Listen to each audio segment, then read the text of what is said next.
Hey guys, कैसे आप लोग? आशा करता हूँ आप सब बहुत ज़्यादा अच्छे होंगे। एकदम प्रिपरेशन एकदम चल रहा होगा, ध्यान ध्यान एकदम। तो वैसे भी हो गया 4 नवंबर और एग्ज़ाम एग्ज़ाम एग्ज़ाम एकदम पूरा। पहले कलर का है, फिर उसके बाद हो सकता है इसी मंथ में बिहार कोऑपरेटिव का भी एग्ज़ाम हो। फिर नेक्स्ट मंथ में जैसे 1 से लेकर 13 14 तक सीजीएल का है। फिर उसके बाद एसबीआई पी होगा, फिर लिम्स होगा, है ना। तो एग्जाम एग्जाम एग्जाम पूरा भरा पड़ा है। सब में स्कोर कैसे किया जा सकता है? अगर आपका रीजनिंग बहुत अच्छा है ना, रीजनिंग अच्छा कैसे हो सकता है जब आपको पजल सॉल्व करने का तरीका, ब्लड रिलेशन वगैरह, जो जो ये सब हार्ड टॉपिक है ना, ठीक है, इसको देखिए आता है तो आसान है, नहीं आता तो हार्ड है ना। इसलिए मैं नया नया रोज क्वेश्चन अलग अलग लेकर के आता हूँ डेली 2 बजे, है ना। तो इस सबसे आपको ना बहुत ज़्यादा कुछ सीखने को मिलेगा, कैसे आपको किसी क्वेश्चन को सॉल्व करना है, नया नया क्वेश्चन भी, ताकि एकदम पूरा हो सकता है। देखिए, होता है ना कि अगर थोड़ा सा अगर ट्रैक से हट करके क्वेश्चन अगर आ गया ना, तो बच्चा पहले ही उसको छोड़ देता है। सिंपल सा बात है।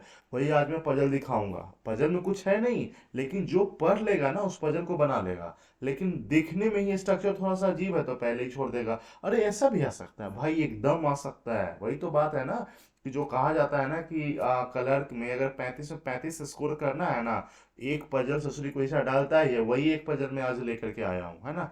और ब्लड रिलेशन का भी क्वेश्चन देखा कि आपका दिमाग थोड़ा सा चकरा जाएगा, क्योंकि उसका जो साइज जो है ना पजल के जैसा ही है। लेकिन लेकिन 3 नंबर का तो क्वेश्चन उससे आता ही आता है। मतलब मैं कलर का पीओ दोनों मिक्स करके ही चल रहा हूँ, इससे आपको अलग से कहीं कुछ करने का जरूरत ना पड़े, है ना। तो 2 क्वेश्चन लेकर आया हूँ, 10 12 मिनट का आई थिंक ये सेशन होने वाला है, लेकिन बहुत शानदार होने वाला, शॉर्ट होगा और एकदम पूरा शानदार होगा। चलिए शुरू करते हैं। इसी के साथ सबसे जो पहला काम है ना, एक पॉजिटिव कोट के साथ सिंपल सा बात ये बताया गया है कि सक्सेस, पता है सक्सेस की सबसे खास बात क्या है ना, ये मेहनत करने वालों पे फिदा हो जाती है, फिदा हो जाती है। वाह क्या बात है एकदम। मतलब सुन के ही मतलब अंदर से एनर्जी एकदम पूरा भर जाता है ना। तो जब फिदा करवाना है सक्सेस को, तो एकदम मेहनत पे कंटिन्यू करते रहिए ना यार। मैं पजल पहले आपको दिखा देता हूँ, देखिए। अगर ये पजल आ जाए ना, तो मैं सबका बात नहीं कर रहा हूँ, ये चीज ध्यान रखना। 100 में 80 बच्चा ने इसको स्किप करके छोड़ देगा, 20 बच्चा होगा जो बना लेगा। क्योंकि आपको सिचुएशन अगर दिया जाता है ना, तो उसको फेस करने का तरीका उसकी उसी के पास होता है जिसके पास पेशेंस होता है। नहीं तो रटा रटाया सर्कुलर बेस्ड हो गया, बॉक्स वाला आ गया, ठीक है, वो आ गया तो एकदम पूरा मतलब बना लेना। नहीं तो थोड़ा सा भी अगर इधर उधर वेरिएबल ऐड किया तो सीधा बच्चे स्किप करके चला जाता है। देखिए कितना आसानी से हम बना के बताएंगे आपको।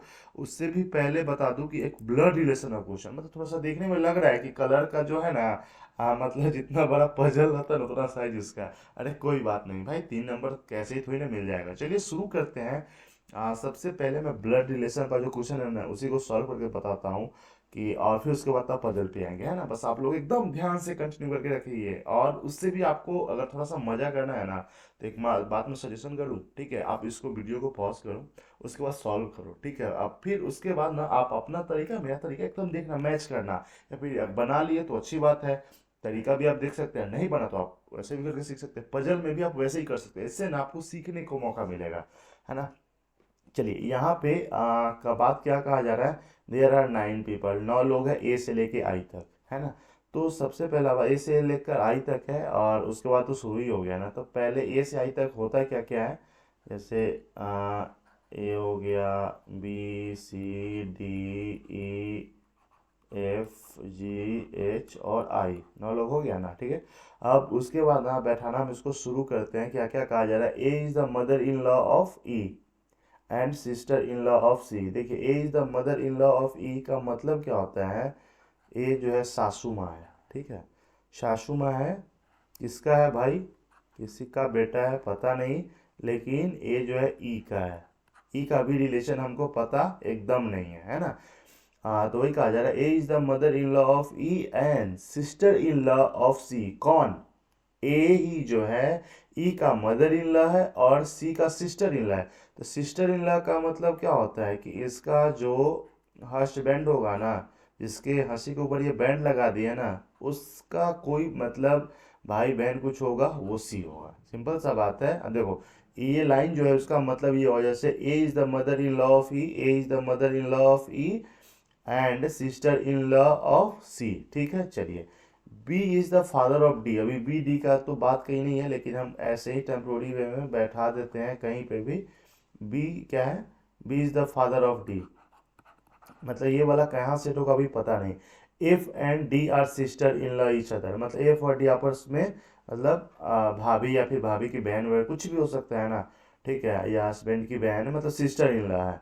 And the person I is the niece of E, देखिए आई जो है ई की नीस है, तो मतलब इसका कोई होगा भाई बहन होगा ना, और उसका बेटी है ना, ये आई है ना।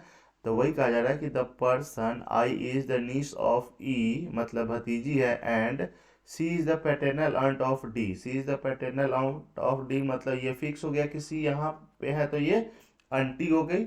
और जब ये डी की कैसे हो सकती है, जब डी को यहाँ पे बैठाएंगे तभी ना। पैटर्नल आंट मतलब पिता कह रहे हैं, मतलब पापा की बहन है ना, तो इसका पापा ये हो गया, यहाँ पे भी जो भी बंदा होगा ना ये डी का पापा होगा, और उसकी बहन है ये, तो डी यहाँ पे हो गया ना। अब एक चीज और बोला गया था कि क्या बोला था, if and D are sister in law, मतलब फिक्स है कि इसका जेंडर क्लियर हो गया, फीमेल, जब फीमेल है तो ये हो गया क्या, मेल हो गया। मतलब 1 2 3 4 5, यहाँ पे कोई आ जाएगा 6, 7 लोग लगभग हो गया है। बी डी तो अच्छा, एक चीज और बोला गया था ना, B is the father of D, तो सिंपल सा बात है बी यहाँ पे हो गया, मतलब इसका तो काम ही हो गया। अब आगे क्या कहा जा रहा है, C is the pattern of D, the relationship of B and D is same as H and I, मतलब बी एंड डी का जो सेम है ना वही एच एंड आई का है, मतलब बी यहाँ पे बाप है, डी जो है बेटी है ना। तो सिंपल सा बात है कि एच और आई का भी सेम ही है, मतलब एच जो कहीं पे होगा ना तो वो पापा का रोल निभाएगा, और आई बेटी का होता है। एक बात बताओ, जब यहाँ पे आई है इसका मतलब एच हो जाएगा, हो सकता है एच या तो यहाँ पे हो, या फिर मतलब ठीक है, मतलब हो सकता, ऐसे कह रहे हैं कि ठीक है एच का तो बेटी ये है आई, लेकिन हो सकता है कि यहाँ पे दो पॉसिबिलिटी आ रहा है ना, क्या क्या आ रहा है मैं बता रहा हूँ, या तो हो सकता है कि एच जो है ई का भाई होगा, एच जो है ई का भाई होगा, या जो ई की कोई बहन होगी ना उसका हस्बैंड भी हो सकता है, तभी तो हो सकता है ना, दोनों हो सकता है यहाँ पे। तो अब देखिए जब ऐसा कंफ्यूजन आना शुरू हो जाए ना तो एक लाइन आगे पढ़ लीजिए, है ना। आगे ये चीज मैं हमेशा आपको बताता हूँ, जैसे क्या कहा जा रहा है, G is the mother of F, कहीं पे भी है भाई, मैं जैसे G is the mother of F है ना, and C has one daughter and one son. देखिए अब सिंपल सा बात है, हमको दो लोग को बैठाना है, 7 लोग ऑलरेडी लगभग हो गया, एक यहाँ पे, मतलब एक तो खाली जगह तो मेरा क्लियर हो गया ना कि यहाँ पे कोई ना कोई एक होगा ही होगा, है ना। और जी जो है एफ की माँ है ना, G is the mother of F, and C has one daughter and one son, मतलब जी के पास एक बेटा और एक बेटी है, ठीक है। मान लेते हैं अगर हम मान लेते हैं, अगर अलग बैठा करके दिखा दे पहले आपको, देखिए यहाँ पे बैठाते हैं, मान लेते हैं अगर ये वाला प्रोसेस करते हैं, एफ का इससे शादी कराते हैं ना, और इसको यहाँ पे बैठा करके अगर ये चीज़ करवाते हैं, तो सिंपल सा बात है, और ई जो है अगर एच का भाई हो जाएगा तो ये वाला आपका रूल है ना फुलफिल नहीं होगा कि जी के पास एक बेटा और बेटी है, क्योंकि यहाँ पे तो सिर्फ एक बेटी ही होगा ना, है ना। लेकिन अगर हम एफ को इसका अगर बहन बना देते हैं ना, ठीक है, फिर अगर जी के का बात करेंगे ना, तो ई और एफ इसका क्या हो जाएगा, बेटा बेटी, यही बात यहाँ पे फुलफिल हो रहा है। अब एच का शादी इससे करवा देते हैं, है ना, क्योंकि एच और एफ तो ये है ही, और ये तो इसका बाल बुतरू है ही। अब 9 लोग हो गया, 1 2 3 4 5 6 7 8 9, आई थिंक आप समझ ही गए होंगे, है ना। यहाँ से ये पूरा ये वाला ये वाला ये वाला एकदम पूरा ये है ना। तो ये हो गया। अब जाइए क्वेश्चन पे आते हैं, क्वेश्चन मतलब कैसे कैसे कहा जा रहा है, how is H related to G, मतलब एच जो है, एच कहाँ है, एच जो है जी का कौन है, सिंपल सा बात है, ये इसकी बेटी है, इसका हस्बैंड है, तो इसका सन इन लॉ हो जाएगा ना, दामाद, दामाद जी हो जाएगा ना ये। और अगला कहा जा रहा है कि इफ कंडीशन आ गया ना, if C is married to J, अगर सी का शादी अगर हम जे से करवाते हैं, मतलब जे कौन होगा, हस्बैंड हो जाएगा ना। तो how is B related to J, तो बी जो है जे का कौन हो जाएगा, जब ये आपस में पति पत्नी, तो बी क्या हो जाएगा, इसका साला हो जाएगा ना, मतलब पत्नी का भाई को क्या बोलते हैं, ठीक है, साला बहन हुई जो भी है ना। तो अब यहाँ पे सिंपल सा बात है, हमको उससे मतलब नहीं है, ये दोनों में से कोई भी होगा ना तो उसको कहते हैं ब्रदर इन ल ही बोलते हैं, है ना। तो यहाँ पे ई नंबर में है ब्रदर इन लॉ, तो वही इसका हो जाएगा। अगला कहा जा रहा है कि M is the son of E, मतलब एम जो है अगर ई का सन है ना, M is the son of E, तो how is G related to M. तो जी जो है एम का कौन हो जाएगा, देखो इसका ये पापा है और इसकी ये मम्मी है, तो ये कौन हो जाएगा, हाउ इज। देखो यहाँ पे दो तरह से क्वेश्चन पूछता है, एक तो देखना है कि how is G related to, मतलब जी कौन है, जी जो है वो कौन है एम का। तो सिंपल सा बात है, ये हो जाएगा क्या, ग्रांड मदर हो जाएगा। यही पूछता एम कौन है जी का, तो ये ग्रांड सन हो जाता है ना। तो ये चीज आपको हमेशा ध्यान में रखना। गाइस अगर सेशन पसंद आ रहा है ना, तो जरूर आप हर एक उस किसी को शेयर करें जिसको इससे फायदा होने वाला, जो इसका तैयारी कर रहे हैं ना। बहुत ही शानदार एकदम, देखो ब्लड रिलेशन ऑफ क्वेश्चन मतलब किस तरह का एकदम, है ना। अगर ये आप बना लीजिएगा तो 3 नंबर एकदम पूरा फिक्स है, 3 नंबर आता ही आता है ना। अब आइए शुरू करते हैं पजल। देखिए पजल को सॉल्व करने से पहले ना, अच्छा ऊपर क्यों, तो थोड़ा साउंड कम आ गया, लेकिन कोई बात नहीं। पजल को सॉल्व करने से पहले ना उसको आपका मतलब क्या उसका स्ट्रक्चर है वो थोड़ा सा समझना पड़ेगा। जैसे यहाँ पे क्या कहा जा रहा है कि 6 लोग हैं, है ना, MNOPQS, 6 लोग हैं, start their journey from Mumbai to Pune, Mumbai से पुणे जाता है, बहुत अच्छी बात है एकदम, जाइए। ऑन डिफरेंट डेज, अलग अलग दिन पे, है ना, अलग अलग दिन पे जाता है। Of the week starting from Monday और एंडिंग इन संडे। देखो यहाँ पे एक चीज रखने वाली बात है कि मंडे से संडे तक देखो दिन तो 7 हो जाता है, लेकिन आदमी कितना है, 6, मतलब एक दिन इसमें खाली होगा, है ना। अब कौन सा दिन होगा खाली, सो पता नहीं। और each start their journey at different time, हर एक जो जाता है ना अपना जर्नी अलग अलग समय पे भी शुरू करता है, जैसे 9 बजे, 11 बजे, 2 बजे, 4 बजे, 5 बजे, 8 बजे, है ना। तो इतना तो हमको स्ट्रक्चर पता चल गया कि हाँ ठीक है, मंडे से लेकर के संडे तक तो कोई बात नहीं। Monday, Tuesday, Wednesday, Thursday, Friday, Saturday, Sunday, हो गया ना। हमको पॉसिबिलिटी कितना लेना है, हमको पॉसिबिलिटी हमेशा 2 लेना होता है, ठीक है, 2 पॉसिबिलिटी ले लिए। चलिए अब शुरू करते हैं, अब कहाँ से बैठा है अब, है ना। हाँ एक चीज और यहाँ पे एक बात बोला गया कि no 2 person travel immediately before और after according to English alphabetical order. इसका मतलब होता है कि एम जो है एन के साथ नहीं जाएगा, या फिर एन एम के साथ नहीं जाएगा, एन जो है ना या एम और ओ के साथ नहीं जाएगा, मतलब जो साथ वाला जो रहता है ना, ठीक है, अल्फाबेटिकल ऑर्डर में वो कभी साथ में नहीं जाएगा। इतना बात आपको ध्यान में रखना है। देखिए अब बात बात यहाँ पे क्या कहा जा रहा है कि जैसे Q does not start he journey 11 बजे, ठीक है, नहीं करता है, तो उससे हमको क्या लेना था, and the person who start journey 11 बजे वो क्यू से पहले जाता है, चलिए कोई बात नहीं।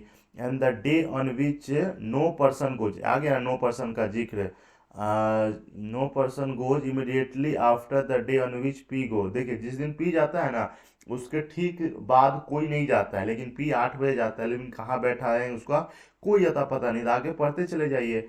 N goes at 2 PM, N जो है 2 बजे जाता है ना। और M travel 5 hours before N, और एम जो है 5 घंटा एन से पहले जाता है ना।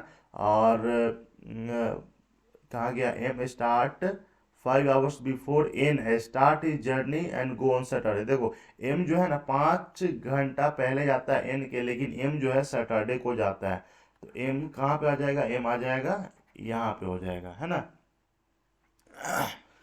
ठीक है, एम जाता है कब, सैटरडे को जाता है। अब 5 घंटा बिफोर एन, तो अब एन एक बात बताओ, अच्छा एन अभी कहाँ पे होगा उसका तो अता पता है नहीं। एक चीज और यहाँ पे बोला गया कि only 2 days are gap N O N, N के बीच में, N travels before N, O goes on Thursday. देखो आ गया, ओ जो है थर्सडे को जाता है, ओ थर्सडे को जाता है, दोनों में ओ थर्सडे को जाता है, कितना बजे जाता है भाई, ये 5 PM पे जाता है, ओ जो है 5 PM पे जाता है। और एक चीज और बोला गया है ना कि एन और ओ के बीच में 2 है ना, और एन जो है ओ से पहले जाता है, इसका मतलब 1 2 एन हो गया, यहाँ पे हो गया, इसमें भी एन हो गया, यहाँ पे एन ऑलरेडी यहाँ पे बोला था कि 2 बजे जाता है ना। अगर एन को अगर 2 बजे जाता है, 2 P नहीं 2 PM हो गया, एन अगर 2 बजे जाता है ना, तो एम जो है 2 से 5 घंटा पहले, 2 से 5 घंटा पहले कितना हो जाएगा, इस टाइम स्लॉट में देखते 2 से 5 घंटा पहले मतलब 11 के बाद, आ, नहीं 9 के बाद ना, 9 के बाद 10 11 12 1 2, तो मतलब एम जो है वो कितना बजे जाएगा, एम जाएगा 9 बजे जाएगा, है ना। 9 कितना 9 AM है, सिंपल सा बात है। ये हो जाएगा 9 AM में जाएगा, है ना। और 5 घंटा पहले भी हो गया, अब इतना इतना इतना सारा हो गया। अब एक बात बताइए, यहाँ पे एक चीज़ बोला गया था पी के बारे में, क्योंकि अब खाली कहाँ पे है वो तो पी के ठीक बाद है। तो बताइए, हम पी को यहाँ पे रखेंगे तो उसके बाद खाली होना चाहिए, पी को यहाँ रखेंगे तो खाली होना चाहिए, पी को यहाँ रखेंगे तो खाली होना चाहिए। अगर हम पी को यहाँ पे बैठाते हैं तो ये वाला जो वेडनेसडे है ना, वो दोनों केस में हो जाएगा खाली। देखिए अभी दोनों साथ साथ में चल रहा है, पजल बहुत आसान है, लेकिन थोड़ा सा सॉल्व करने के तरीका में डिफरेंस हो सकता है। पी को बोला गया है ये 8 बजे शाम में जाता है, 8 बजे शाम, दोनों दोनों सेम ही तो चल रहा है, तो इसको छोड़ ही देते हैं, वैसे ही छोड़ देते हैं, है ना। और क्योंकि ऐसा क्रॉस कुछ हुआ ही नहीं। हाँ, क्रॉस कब होता है पता है, जब यहाँ पे अगर हम ये वाला एन को नहीं देखते ना 2 बजे, ठीक है, तो और एम जो है 2 से 5 घंटा पहले है ना, मतलब एन से 5 घंटा पहले, तो उसका दो पॉसिबिलिटी होता है। या तो एन जो है ना, मतलब कैसे कटता वो मैं बता रहा हूँ, लेकिन ये लाइन पहले ही पढ़ा गया है तो वही लिखा गया है। तो देखिए, एक तो 9 और 2 के बीच में 5 घंटा का डिफरेंस है, एक तो 11 और 4 के बीच में 5 घंटा का डिफरेंस है। तो एक जगह पे हम एन को मानते 2 और दूसरी जगह पे मानते 4, तो वही 4 वाला कट जाता है ना। तो यही चीज यहाँ पे हम पहले ही, मतलब लाइन आ गया तो पहले ही पढ़ लिए है ना, इसलिए 2 लिख ही दिए, जानबूझ कर अनजान क्यों पढ़ना, है ना। तो इसीलिए ये दोनों साथ साथ ही चल रहा है। ये आई थिंक आपको पता चल गया होगा। अब आगे क्या कहा गया, कौन है भाई, 11 बजे वाला, है ना। Q does not start his journey 11 बजे and the person who start journey 11 बजे goes one of the days before Q। मतलब 11 बजे, तो सिंपल सा बात है, 11 बजे यहाँ पे हो जाएगा, Q हो जाएगा यहाँ पे हो जाएगा, क्योंकि 11 बजे वाला Q से पहले जाता है। एक और समय कौन बच गया भाई, 9 हो गया, 11 हो गया, 2 हो गया, 4 बच गया, मतलब 4 PM हो जाएगा यहाँ पे। एक आदमी कौन बच गया, एक आदमी बच गया, एस बच गया। तो गाइज देखा आपने ये तरीका कैसे किसी भी पजल को सॉल्व करना, बस चुटकियों में एकदम। एग्जाम में भी आता है ना, इसलिए कई बार क्या होता है ना कि ट्रैक से ये थोड़ा सा हट के है, मतलब जो पूछा जाता है ना बेसिकली उससे थोड़ा सा ये हट के है। हट के क्या, इसमें वेरिएबल डाल दिया है, टाइम स्लॉट डाल दिया है ना, तो ये 100 एकदम गारंटी के साथ करे, 100 बच्चा में से ना 10 बच्चा बस इसको सॉल्व करेगा, 90 देखिए कि छोड़ देगा। अच्छा, इतना इसमें टाइम है, पूरा ढंग से सोच के पढ़ेगा भी नहीं पढ़ेगा, है ना। लेकिन वही 10 बच्चा जो है ना इसको पढ़ के सॉल्व कर लेगा ना, तो 100 में होता अभी तो 10 का ही है ना। ये बात पता है कि नहीं पता है, 100 में 10 ही बच्चा का सिलेक्शन होता है। और इतना तो 10 रेशियो ज्यादा हो गया ना, 10 भी ज्यादा हो गया। आप अगर टोटल अगर जैसे 2000 सीट रहता है, तो लाखों में फॉर्म डाला जाता है, होता 2 ही हजार का है ना। तो वही अपने आप को छांटना है ना यार, उतना उतना, मतलब इस पजल को छोड़ के उतना हर एक बच्चा जो तैयारी कर रहा है ना, अगर मान लीजिए 5 पजल आता है ना, तो 4 तो ससुरी के सब सॉल्व किया होगा 100%। 4 जो पजल होगा वो 100% सॉल्व कर लेता है। लेकिन वही एक पजल जो होता है ना, 5 नंबर का बात है, उतना ही से लोग का 1 नंबर छूटता है, पॉइंट में छूटता है, तो 5 नंबर का बात है यार, है कि नहीं। तो तरीका एकदम पूरा ये अपनाओ ना कि मतलब एग्जाम में थोड़ा सा हट के भी आए ना, तो उसको आपको सोचना है, समझना है, एक बार थोड़ा सा जल्दी जल्दी करके अपना तरीका ये हैबिट बनाना। इस सेशन अगर पसंद आया ना, जरूर आप हर एक किसी को शेयर करें और सपोर्ट करें, चैनल को सब्सक्राइब करके। और इसका अगर पीडीएफ वगैरह चाहते हैं ना, तो टेलीग्राम का मैं लिंक डिस्क्रिप्शन में डाल दूंगा ना, टेलीग्राम आप ज्वाइन कर लीजिएगा। वहाँ पे बहुत ही ज़्यादा आपको इमेजिंग इमेजिंग मटेरियल वगैरह सब प्रोवाइड किया जाता है। चलिए, बाय बाय, टेक केयर, मिलते हैं फिर नेक्स्ट वीडियो में।